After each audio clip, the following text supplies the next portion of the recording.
1947 में जहां पूरे भारत में तिरंगा लहराकर आजादी का जश्न मनाया जा रहा था, तो वही भारत के एक भाग को अभी भी अपनी आजादी की आस थी। हम बात कर रहे हैं लोगों के फेवरेट टूरिस्ट डेस्टिनेशन गोवा की, जिसे 1947 में आजादी मनाने का अवसर प्राप्त नहीं हुआ था, बल्कि यहाँ 1961 में आजादी को पहली बार महसूस किया गया, जब भारत ने ऑपरेशन विजय को चलाकर पोर्चुगीज को समझा दिया कि भारत अपनी धरती का एक भाग भी नहीं छोड़ेगा। गोवा की आजादी से पहले यहाँ भारतीय लोगों का पोर्चुगीज ने जमकर एक्सप्लॉयटेशन किया। उनके धर्म बदले गए, उनके मंदिरों को तोड़कर चर्च बनवाए गए। यही नहीं, उनकी लाइफ को पूरी तरह से बदल कर रख दिया गया। लेकिन सोचने वाली बात यह है कि जब भारत 1947 में आजाद हो गया तो गोवा क्यों नहीं? क्यों पोर्चुगीज ब्रिटेन और फ्रांस की तरह भारत को छोड़कर नहीं गए? क्यों भारत ने 1961 तक अपने ही देश के एक हिस्से को छुड़वाने में इतना वक्त लगा दिया? और आखिर क्यों भारत को गोवा की आजादी के लिए ऑपरेशन विजय को चलाना पड़ा? गोवा भारत का अपना एक राज्य, जो कि भारत कम और यूरोप ज्यादा लगता है। इस स्टेट का कल्चर भारत के दूसरे स्टेट से काफी अलग है। गोवा यूरोप के मॉडर्न कल्चर में काफी हद तक रंगा हुआ है, जिसका मेन कारण पोर्चुगीज का इन्फ्लुएंस है। पोर्चुगीज का ओल्ड गोवा को न्यू एंड मॉडर्न गोवा बनाने में एक बहुत बड़ा हाथ रहा है। लेकिन गोवा हमेशा से ऐसा नहीं था, बल्कि गोवा की अपनी एक अलग कहानी है। भारत के बाकी स्टेट्स की तरह गोवा की जड़ें भी काफी पुरानी है। प्री हिस्टोरिक टाइम से चला आ रहा गोवा भारत का सबसे छोटा स्टेट होने के बाद भी भारत का एक बड़ा टूरिस्ट डेस्टिनेशन है। अपनी लॉन्ग एंड डाइवर्स हिस्ट्री को समेटे गोवा दुनिया में एक अहम भूमिका निभाता है। भारत में सबसे पहले ह्यूमन सेटलमेंट जिन राज्यों में देखा गया, उनमें से एक गोवा भी था। हिंदू पुराण्स और वेरियस इंस्क्रिप्शंस में भी इसका जिक्र किया गया है, जहां इसे गोवा की जगह गोव, गोवापुरी और गोमंत के नाम से बुलाया जाता था। मिडीवल एरा में अरेबियन ज्योग्राफर्स इस जगह को सिंधानूर और संदाबुर के नाम से बुलाया करते थे, तो वही पोर्चुगीज के राज में उन्होंने इस जगह को वेल्हा गोवा का नाम दिया। गोवा की अर्ली हिस्ट्री को देखें तो 250 BC में ये जगह मौर्यन एम्पायर का भाग था। इसके बाद 300 AD से 600 AD तक भोजा किंग्स ने इस जगह पर अपनी दावेदारी रखी। इसके बाद गोवा में 2nd सेंचुरी CE से 1312 तक कदंबा डायनेस्टी ने अपना कंट्रोल रखा। ये वो वक्त था जब मुस्लिम इन्वेडर्स एशिया के देशों में लगातार इन्वेजन कर रहे थे।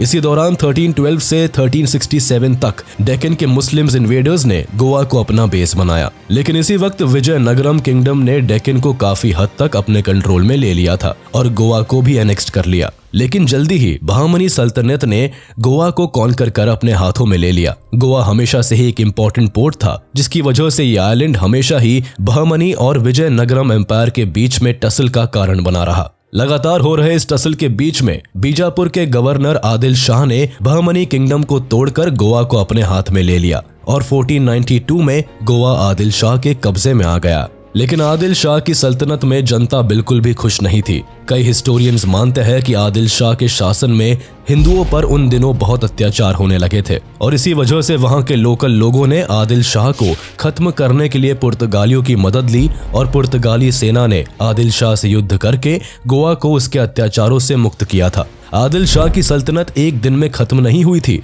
बल्कि इसके पीछे गोवा के ही एक आदमी का हाथ था। गोवा में रहने वाले तिमैया और तिमोजा नाम के एक इंसान ने पुर्तगाली कॉन्करर अफोंसो डी अल्बुकर्की, जो कि एक Portuguese general and Portuguese India का वाइसरॉय था, से दोस्ती कर ली। अफोंसो डी अल्बुकर्की 1509 से लेकर 1515 तक पोर्चुगीज इंडिया का वाइसरॉय था। तिमैया इसके साथ मिलकर यूसुफ आदिल शाह को गोवा से जड़ से उखाड़ फेंकने का प्लान बनाता है। हालांकि इनका ये प्लान पहली बार में सक्सेसफुल नहीं हुआ, लेकिन दूसरी बार अफोंसो डी अल्बुकर्की ने यूसुफ आदिल शाह को अपनी पूरी कोशिशों के साथ हरा दिया। लेकिन यहाँ गोवा की जनता को झटका तब लगा जब अफोंसो ने यूसुफ आदिल शाह को हराने के बाद भी गोवा से विदा नहीं ली और यहाँ रहकर गोवा में अपना शासन शुरू किया। तिमोजा को लगता था कि अफोंसो आदिल शाह को हराकर यहाँ अपना ट्रेड करेगा और गोवा के लोग अपनी जगह को अपने हिसाब से चलाएंगे। लेकिन अल्फोंसो ने गोवा पर अपनी पकड़ मजबूत कर ली और धीरे धीरे पोर्चुगल से कई लोग यहाँ आकर बसने लगे। अब गोवा पुर्तगालियों के इन्फ्लुएंस में आ गया। लेकिन आदिल शाह ने हिम्मत नहीं हारी और दोबारा से 3 महीने बाद अल्फोंसो से गोवा को छीनने की कोशिश की। हालांकि इस बार भी वो सफल नहीं हो पाया और इसी साल उसकी मौत हो गई। आदिल शाह ने लंबे समय तक गोवा पर राज किया, लेकिन उसकी डेथ के बाद उसकी वाइफ भी इस सल्तनत को प्रोटेक्ट नहीं कर पाई और 1510 में गोवा पोर्चुगीज के हाथों में चला गया। वेस्टर्न यूरोपियंस के लिए एशिया के दरवाजे वास्को डे गामा ने खोले थे। इन्होंने एक नहीं बल्कि कई बार एशिया का दौरा किया और केप ऑफ गुड होप को एशिया पहुंचने के लिए सबसे आसान रास्ता बताया। वास्को डे गामा एक पोर्चुगीज नेविगेटर एंड एक्सप्लोरर थे जिसने एशिया में बाकी सभी देशों को छोड़ केवल भारत में ही अपने पांव जमाने के बारे में सोचा और भारत के साउथ में सेटल होने लगे। लेकिन कुछ समय बाद पोर्चुगीज को समझ आया कि साउथ की जगह वेस्ट में जाए तो गोवा जैसे आइलैंड भी है जहां से इन्हें ट्रेड करने में और भी आसानी होगी। और इसी के चलते अफोंसो डी अल्बुकर्की ने गोवा में यूसुफ आदिल शाह को हराकर वहां पहली बार 1510 में अपनी पोर्चुगीज सेटलमेंट को एस्टैब्लिश किया। हालांकि पोर्चुगीज के वहां सेटल होने से लोकल लोग खुश नहीं थे, लेकिन उनके पास दूसरा कोई चारा भी नहीं था। पोर्चुगीज का गोवा को ही अपना सेटलमेंट बनाने के भी कई कारण थे। दरअसल पोर्चुगीज को एक स्ट्रॉन्ग नेवल बेस की तलाश थी जो उस समय गोवा के अलावा कहीं और नहीं हो सकता था। भारत के स्पाइसेस के कारण हमेशा से यूरोपियंस का भारत में ट्रेड को लेकर एक इंटरेस्ट बना रहता था। पोर्चुगीज ने जहां पर भी अपना सेटलमेंट बनाया वहां पर पॉलिटिकल कंट्रोल बनाए रखने के लिए रिलीजियस पॉलिसीज को यूज किया। भारत में भी पुर्तगालियों ने ऐसा ही किया। गोवा को अपने कंट्रोल में लेने के बाद पोर्चुगीज को क्रिश्चियनिटी को बढ़ावा देना था और इस काम के लिए उन्होंने गोवा में धड़ल्ले से लोगों के धर्म परिवर्तन करवाए और जिन्होंने ऐसा करने से मना किया उन्हें काफी बड़ी पनिशमेंट्स झेलनी पड़ी। इन सब के अलावा गोवा की स्ट्रैटेजिक लोकेशन को देखते हुए पोर्चुगीज समझ गए थे कि यहाँ से वो अपने ट्रेड रूट को आसानी से प्रोटेक्ट कर सकते हैं। इन सब के अलावा पोर्चुगीज का गोवा में इंटरेस्ट यहाँ की सेलिंग कंडीशंस और एक्सीलेंट हार्बर फैसिलिटीज को देखते हुए भी बिल्डअप हुआ था। गोवा पोर्चुगल का एशिया में फर्स्ट टेरिटोरियल पोजेशन था जिसे वो अपने हाथ से कभी भी किसी भी कीमत पर खोना नहीं चाहते थे और इसी के कारण पोर्चुगीज ने न केवल गोवा के जरिए ट्रेड को बढ़ावा दिया बल्कि यहाँ क्रिश्चियनिटी को भी प्रमोट करना शुरू कर दिया। यही नहीं, अपनी कॉलोनी को दूसरे यूरोपियन ट्रेडर्स से प्रोटेक्ट करने के लिए स्ट्रॉन्ग नेवल बेस बनाना शुरू कर दिया। फोर्टिफाइड फैक्ट्रीज बनने लगी और कुछ ही वक्त में इस जगह काफी सारे Portuguese as a farmers, retail traders and artisans के रूप में आकर सेटल होने लगे, जिनका काम यहाँ की औरतों से शादी करके यही सेटल्ड होने का था। यही सेटल्ड लोग और इनके डिसेंडेंट्स ने गोवा में एक प्रिविलेज्ड कास्ट हासिल कर ली और देखते ही देखते गोवा में एक लार्ज यूरेशियन पॉपुलेशन रहने लगी। पोर्चुगीज ने गोवा पर अपना स्ट्रॉन्ग कंट्रोल स्टैब्लिश करने के लिए यहाँ कई पॉलिसीज को लागू करना शुरू कर दिया। जैसे अब यहाँ पोर्चुगीज लैंग्वेज एंड कल्चर को गोवा के लोगों पर थोपा जाने लगा। इसके अलावा यहाँ Portuguese education, language and customs को इंट्रोड्यूस किया गया। बाकी धर्म परिवर्तन तो पोर्चुगीज का मेन मोटिव था ही। पोर्चुगीज ने गोवा में धर्म परिवर्तन के साथ साथ अधिकतर मंदिरों को भी तोड़वा दिया। उनका मानना था कि गोवा केवल एक क्रिश्चियन स्टेट बनकर ही रहेगा। पोर्चुगीज ने यहाँ कई चर्चेज और कई और फेमस यूरोपियन स्टाइल बिल्डिंग्स भी बनवाई जिनमें Basilica of Bom Jesus, Se Cathedral, Church of Saint Francis of Assisi, Fort Aguada और फोंटेनहर्स्ट स्ट्रक्चर शामिल है। शुरुआत में गोवा में सभी धर्मों को इक्वल ट्रीटमेंट मिलता था, लेकिन वक्त के साथ साथ यहाँ रिलीजियस इंटॉलरेंस बढ़ने लगा। हिंदूज के टेम्पल से लेकर मैरिजेस और क्रेमेशंस तक पर बैन लगा दिए गए थे। गोवा में अब इंडियन से ज्यादा वेस्टर्न इन्फ्लुएंस देखा जाने लगा, जिस कारण पोर्चुगीज कहने लगे कि अगर आपने गोवा को देखा है तो आपको लिस्बन देखने की कोई जरूरत नहीं। गोवा की सेनेट और म्युनिसिपल चैम्बर का भी पोर्चुगल के किंग के साथ डायरेक्ट कम्युनिकेशन रहता था। इवन 1563 में गोवा के गवर्नर ने इसे पोर्चुगल की एक ऑफिशियल पार्लियामेंट सीट के तौर पर फिक्स करने का प्रपोजल भी रखा था। वहीं इससे पहले 1542 में सेंट फ्रांसिस जेवियर ने गोवा के आर्किटेक्चरल की तारीफ करते हुए इस जगह को लिस्बन से कंपेयर किया था। गोवा में अब दुनिया की वो बड़ी और कीमती चीजें मौजूद थी जो पूरे भारत में देखने को नहीं मिलती थी। गोवा के बाजारों और सड़कों पर बहरीन के pearls and coral, Chinese porcelain and silk, Portuguese velvet and finish textiles और काफी असरदार मेडिसिन जैसी चीजें तक बेची जाती थी। 16th सेंचुरी आने तक पोर्चुगीज भारत में अपनी पावर के एपेक्स पर पहुंच गए थे, लेकिन डचेस और ब्रिटिशर्स के भारत में आने से लेकर इंडिपेंडेंस तक पोर्चुगीज की पूरे भारत से पकड़ कमजोर होने लगी थी। लेकिन ब्रिटिशर्स के 200 सालों तक भारत पर राज करने के बाद भी गोवा पूरी तरह से पोर्चुगीज के कंट्रोल में ही रहा।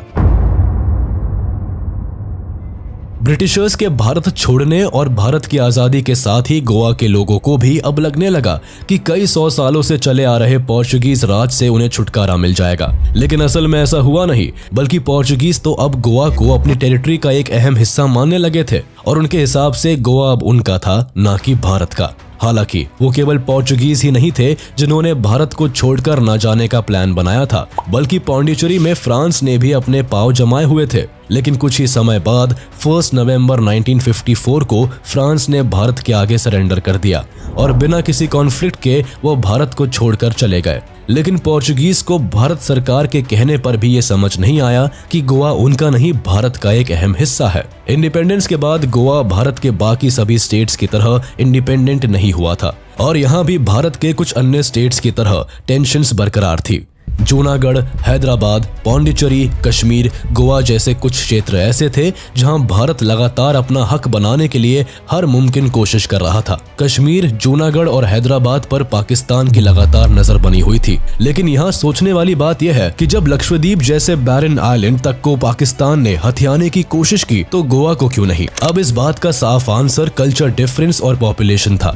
यानी पार्टीशन के बाद पहले ही रेड क्लिफ लाइन के थ्रू भारत और पाकिस्तान बट चुका था। दोनों देशों को उनकी सीमाओं का अंदाजा था और इसके हिसाब से गोवा भारत का एक हिस्सा था। दूसरा, पाकिस्तान आजादी के बाद भारत के केवल उन हिस्सों पर दावा कर रहा था जो या तो खुद भारत में शामिल नहीं होना चाहते थे या वहां की पॉपुलेशन मुस्लिम मेजॉरिटी थी। लेकिन गोवा में उस समय क्रिश्चियनिटी का इन्फ्लुएंस ज्यादा था, जिस कारण उनका गोवा पर फोकस कभी गया ही नहीं। गोवा को लेकर पाकिस्तान का दावा न करने का एक कारण ये भी था कि गोवा में भारत की आजादी के बाद भी पोर्चुगल्स का राज था और उस समय पाकिस्तान के पास इतनी ताकत नहीं थी कि वो भारत और पोर्चुगीज से एक साथ लड़ सके।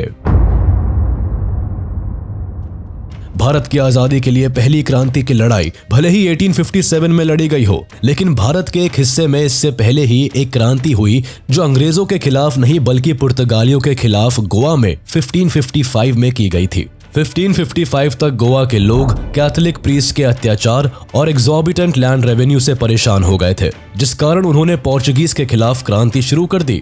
लेकिन पोर्चुगीज ने इस क्रांति को बुरी तरह से कुचल दिया, जिसके बाद लंबे समय तक गोवा की जनता पोर्चुगीज के अत्याचारों तले ही दबी रही। इसके बाद मेजर क्रांति गोवा में 1787 में हुआ, जिसे पिंटो रिवॉल्ट और पिंटो कॉन्स्पिरेसी के नाम से जाना जाता है। इस रिवॉल्ट का मुख्य कारण पुर्तगालियों द्वारा चर्च के ऊंचे पदों पर लोकल गोवन कैथोलिक प्रीस्ट के बजाय यूरोपियन क्लर्जी को इम्पोर्टेंट दिया जाना था, जिसके कारण लोकल गोवन कैथोलिक पादरी ने पोर्चुगीज के खिलाफ विद्रोह कर दिया। हालांकि इस क्रांति को भी पोर्चुगीज ने दबा दिया और इस कॉन्स्पिरेसी में इन्वॉल्व सभी लोगों को मौत की सजा दे दी गई। इस तरह के कई रिवॉल्ट्स छोटे लेवल पर होते रहे, लेकिन राणे ऑफ सतारी वो लोग थे जिन्होंने गोवा में पोर्चुगीज की सत्ता को लगभग 150 सालों तक चुनौती दी। हालांकि इनके प्रति पोर्चुगीज हमेशा ही लीनियंट रहे, लेकिन फिर भी इनके रिवॉल्ट्स हर बार दबा दिए गए। आखिरी बार इस परिवार के आदमी दादा राणे ने 1895 में अपने 900 साथियों के साथ पोर्चुगीज के खिलाफ गुरिल्ला वॉर शुरू किया था। हालांकि इस बार भी पोर्चुगीज ने बुरी तरह से इस रिवॉल्ट को खत्म कर दिया और दादा राणे और इनके साथियों को पैसिफिक ओशन में लोकेटेड एक आइलैंड पर डिपोर्ट कर दिया। इसके साथ ही गोवा में रिवॉल्ट्स का दौर लंबे समय तक सुस्त पड़ गया। 20th सेंचुरी आते आते भारत में फ्रीडम मूवमेंट काफी तेज हो गया था। वही पोर्चुगीज के अत्याचारों को लेकर गोवा में एक फ्रेंच एजुकेटेड गोवन इंजीनियर त्रिस्ताओ दे ब्रेगांका कूना ने आवाज उठाई और 1928 में पोर्चुगीज के खिलाफ गोवा में गोवा कांग्रेस कमेटी को फॉर्म किया गया। इस कमेटी की जड़ें इंडियन नेशनल कांग्रेस से जुड़ी थी, जो इनकी मदद करते थे। कमेटी बनाने के साथ ही गोवा में पोर्चुगीज के खिलाफ मास मूवमेंट्स होने लगे, जिसके खिलाफ पोर्चुगीज ने कई अरेस्ट और पुलिस फायरिंग भी की, जिसमें कई लोग घायल भी हुए। लेकिन ये मूवमेंट्स बंद नहीं हुए, बल्कि कई mass demonstration and non violent protest और शुरू हो गए। अब गरम दल और नरम दल की तरह ठीक यहाँ भी एक तरफ नॉन वायलेंट प्रोटेस्ट हो रहे थे, तो दूसरी ओर आजाद गोमंतक दल and the United front of गोवंस ने पोर्चुगीज को गोवा से भगाने के लिए कई वायलेंट अटैक शुरू कर दिए। लेकिन पोर्चुगीज पर इन सब का भी कोई असर नहीं हुआ। सदियों से गोवा में हो रहे पोर्चुगीज अत्याचार से यहाँ की पब्लिक परेशान हो उठी थी। दिन प्रतिदिन गोवा में पुर्तगालियों का अत्याचार बढ़ रहा था, लेकिन गोवा को छोड़कर भारत के ज्यादातर भागों में ब्रिटिश का राज होने के कारण महात्मा गांधी से लेकर इंडियन नेशनल कांग्रेस के बड़े नेता सब के सब ब्रिटिशर्स को देश से भगाने में लगे थे। इसीलिए किसी का ज्यादा ध्यान गोवा की तरफ नहीं जा रहा था। हालांकि वल्लभ भाई पटेल से लेकर महात्मा गांधी तक सभी भारत में पूर्ण स्वराज की मांग तो कर रहे थे, लेकिन इसमें गोवा का हिस्सा नहीं था। लेकिन 1946 एक ऐसा साल बना जब गोवा के भाग्य ने करवट ली और डॉक्टर राम मनोहर लोहिया ने गोवा में भी अपना एजिटेशन शुरू किया। ऐसा नहीं है कि यहाँ पहले से लोग पोर्चुगीज के खिलाफ नहीं थे, बल्कि डॉक्टर लोहिया ने जैसे ही गोवा लिबरेशन बैटल में अपना हाथ आगे बढ़ाया, वैसे ही गोवा के सारे यूथ उनके साथ फ्रीडम के लिए मैदान में उतर पड़े। अंग्रेजों की भारत में कमजोर होती साख को देखकर गोवा के लोगों के दिल में भी आजादी की आस लग गई थी। इसी दौरान नेशनल कांग्रेस गोवा की स्थापना भी हुई थी, जिसकी मेन पॉलिटिकल पार्टी कांग्रेस ही थी। लेकिन इस एजिटेशन में गोवा को कुछ खास सफलता नहीं मिली। लंबे समय तक चले इस संघर्ष में गोवा के अनेक देशभक्तों ने मुस्कुराते हुए स्वतंत्रता के लिए अपनी जान की बाजी लगा दी। कई लोगों को जेल में डाल दिया गया तो कई लोगों को पोर्चुगल, एंगोला एंड केबो वर्डे जैसी जगहों पर एक्साइल पर भेज दिया। डॉक्टर राम मनोहर लोहिया सहित कई नेताओं को गिरफ्तार कर जेल में डाल दिया गया। पुर्तगालियों के इस तरह के व्यवहार के बाद लोगों ने डर कर एजिटेशन बंद कर दिया और इसके साथ ही 1947 आते आते यहाँ बिल्कुल शांति छा गई। इसके बाद 1947 में भारत आजाद हो गया और कुछ साल बाद फ्रांसीसी भी पौंडीचेरी छोड़कर चले गए, लेकिन गोवा को आजादी नहीं मिली। पोर्चुगीज का कहना था कि गोवा भारत का हिस्सा है ही नहीं। जो देश खुद हिंदू और मुस्लिम डोमिनियन के हिसाब से बांटा गया है,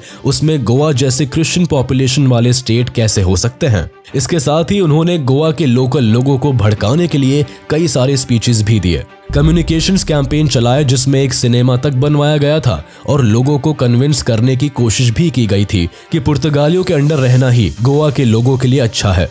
एक हिंदू देश भारत में उन्हें कोई अधिकार और सम्मान नहीं मिलेगा।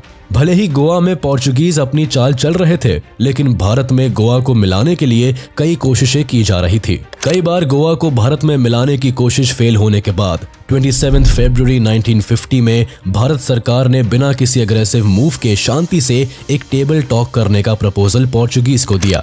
लेकिन पोर्चुगीज ने पंडित नेहरू के साथ किसी भी तरह के नेगोशिएशंस करने से साफ इनकार कर दिया और Portuguese prime minister Antonio de Oliveira Salazar ने भारत को साफ शब्दों में कहा कि गोवा पोर्चुगल की बाकी कॉलोनीज की तरह नहीं है, बल्कि ये पोर्चुगल का एक अहम हिस्सा है। सालाज़ार के इस स्टेटमेंट के बाद भारत ने जून 11, 1953 को लिस्बन से अपना डिप्लोमेटिक मिशन विड्रू कर लिया और इसी मुद्दे को लेकर दोनों देशों के बीच बात बिगड़ती चली गई। हर बार पोर्चुगीज एक ही जवाब दिया करते थे कि जब गोवा को पुर्तगालियों ने बसाया था तब रिपब्लिक ऑफ इंडिया नाम का कोई देश था ही नहीं, तो ऐसे में गोवा भारत का हिस्सा नहीं है। पोर्चुगीज के इस तरह के बिहेवियर के कारण अब भारत सरकार को कुछ सख्त कदम उठाने की जरूरत थी और इसीलिए 1954 में भारत सरकार ने गोवा से भारत के अन्य राज्यों के बीच ट्रैवल करने के लिए वीजा रिस्ट्रिक्शंस लगा दिया। इससे पोर्चुगीज को बहुत बड़ा धक्का लगा, क्योंकि अब वो गोवा से भारत के दूसरे स्टेट्स के बीच ट्रैवल नहीं कर सकते थे। इसके बाद अपना अगला कदम उठाते हुए भारत ने गोवा पर कई सारे इकोनॉमिक सैंक्शंस लगा दिए,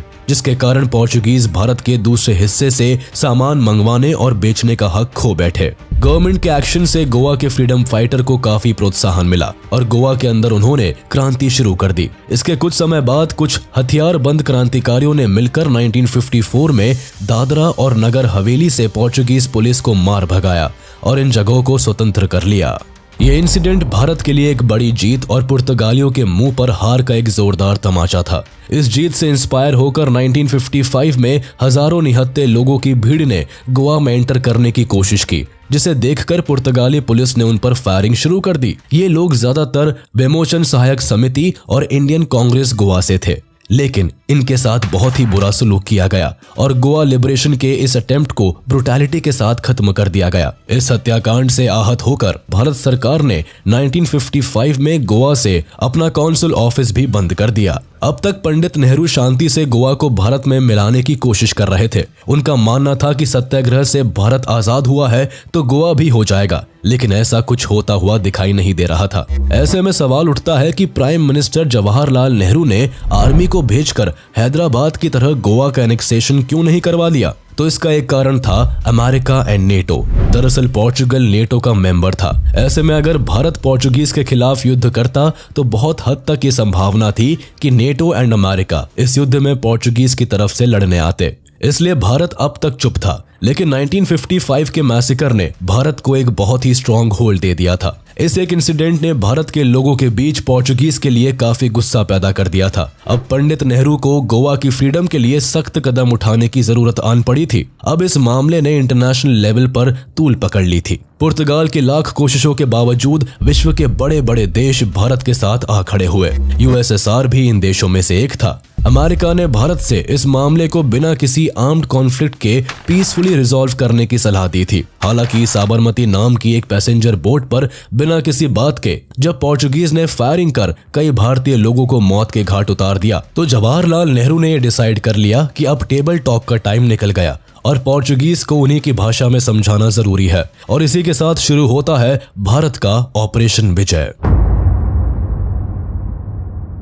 सबसे पहले अगस्त 1961 में भारत सरकार ने दादरा एंड नागर हवेली को भारत में शामिल कर लिया, पर इसके बाद भी पोर्चुगीज गोवा को न छोड़कर जाने के अपने डिसीजन को लेकर अटल रहे। हालांकि इस वक्त तक उन्हें इस बात का अंदाजा हो गया था कि भारत अब गोवा को कभी भी उनसे छीन सकता है, जिस कारण पोर्चुगीज ने अपने बच्चों और सभी महिलाओं को पोर्चुगल वापस भेज दिया और खुद गोवा की देखरेख करने के लिए गोवा में बने रहे। ऑपरेशन विजय को शुरू करने से पहले प्रधानमंत्री जवाहरलाल नेहरू ने मीडिया में कंफर्म कर दिया था कि अब वो हर हाल में गोवा को भारत में शामिल करके ही दम लेंगे। बस फिर क्या था। 17 दिसंबर 1961 के अर्ली आवर्स में इंडियन आर्मी ऑपरेशन विजय को लॉन्च करता है और army, navy and air force Goa को चारों ओर से घेर लेती है। पोर्चुगीज के पास इतना दम नहीं था कि वो भारत को हरा सके, और हुआ भी कुछ ऐसा ही।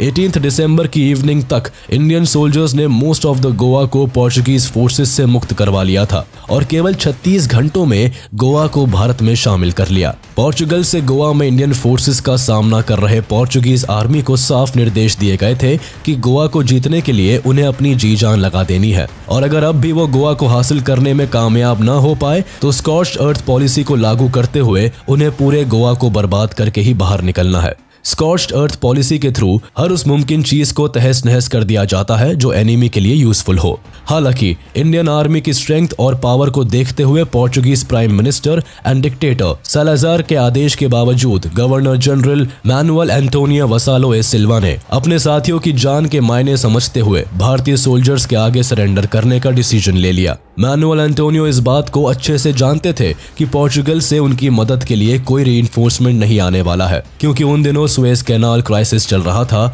और इजिप्ट ने ये कैनाल लगभग सभी वेस्टर्न कंट्रीज के लिए बंद कर रखी थी, इसलिए पोर्चुगीज रीइंफोर्समेंट आने की संभावना भी नहीं थी। फाइनली 30,000 स्ट्रॉन्ग इंडियन ट्रूप्स के सामने मैनुअल एंटोनियो ने अपने सभी पोर्चुगीज आर्म्ड पर्सनल के साथ इंडियन आर्मी के आगे सरेंडर कर दिया, जिसके बाद 19 दिसंबर को एक सेरेमनी के तहत दोनों देशों के बीच इंस्ट्रूमेंट ऑफ सरेंडर साइन किया गया। इस सिग्नेचर के साथ ही पोर्चुगीज का गोवा से 451 सालों का रूल खत्म हो गया। गोवा के भारत में एनेक्स्ड होने के बाद एक तरफ जहां गोवा के लोगों के बीच मिले जुले रिएक्शंस थे, तो वहीं पोर्चुगल भारत से बुरी तरह से चिढ़ गया था, जिसका रिजल्ट ये हुआ कि पोर्चुगीज गवर्नमेंट ने फॉर्मली भारत के साथ सभी डिप्लोमेटिक टाइज को खत्म कर दिया। साथ ही उन्होंने गोवा को भारत का हिस्सा मानने से भी इनकार कर दिया। गोवा को खोने का पोर्चुगल पर इतना गहरा असर पड़ा कि उस साल लिस्बन में क्रिसमस के सेलिब्रेशंस की जगह मातम छाया रहा। वहां कोई भी क्रिसमस की चमक धमक नहीं देखी गई। गोवा के भारत में मिलने के बाद कुछ टाइम तक यहाँ मिलिट्री रूल रहा और इसके बाद 1962 में यहाँ इलेक्शंस हुए और दयानंद बालकृष्ण बंडोडकर गोवा के पहले चीफ मिनिस्टर बने। भारत का गोवा जीतने का डिसीजन दुनिया ने अपने हिसाब से जज किया। किसी को ये सही लगा तो किसी को गलत, किसी ने इसे भारत की हिपोक्रेसी बताया तो किसी ने इसे भारत का हक। सोवियत यूनियन के साथ साथ यूगोस्लाविया, अरब स्टेट्स, घाना, इंडोनेशिया और सिलोन, जो आज का श्रीलंका है, ने भारत को गोवा के एनेक्सेशन को सपोर्ट किया। सोवियत प्रेसिडेंट लियोनिड ब्रेजनेव उस समय भारत दौरे पर बॉम्बे में थे। तब उन्होंने कहा था कि यूएसएसआर पूरी तरह से भारत के साथ सिंपैथी रखता है और पोर्चुगीज कोलोनियलिज्म के खिलाफ भारत के गोवा के लिबरेशन को पूरी तरह से सपोर्ट करता है। सोवियत प्रीमियर निकिता क्रुश्चेव ने लेटर लिखकर प्रधानमंत्री नेहरू से कहा था कि भारत से पोर्चुगीज कोलोनियलिज्म को खत्म करने के लिए भारत ने जो भी कदम उठाए हैं वो बिल्कुल लॉफुल एंड जस्टिफाइड है। वही America, United Nation, NATO, United Kingdom, Canada, Australia, New Zealand, France, Netherlands, Spain, West Germany and Pakistan ने भारत के स्टेप को क्रिटिसाइज करते हुए नेगेटिव और गलत का करार दिया। इसी के साथ गोवा आज न केवल 15 अगस्त को आज़ादी का महोत्सव मनाता है, बल्कि 19 दिसंबर को भी गोवा अपने लिबरेशन डे के तौर पर मनाता है।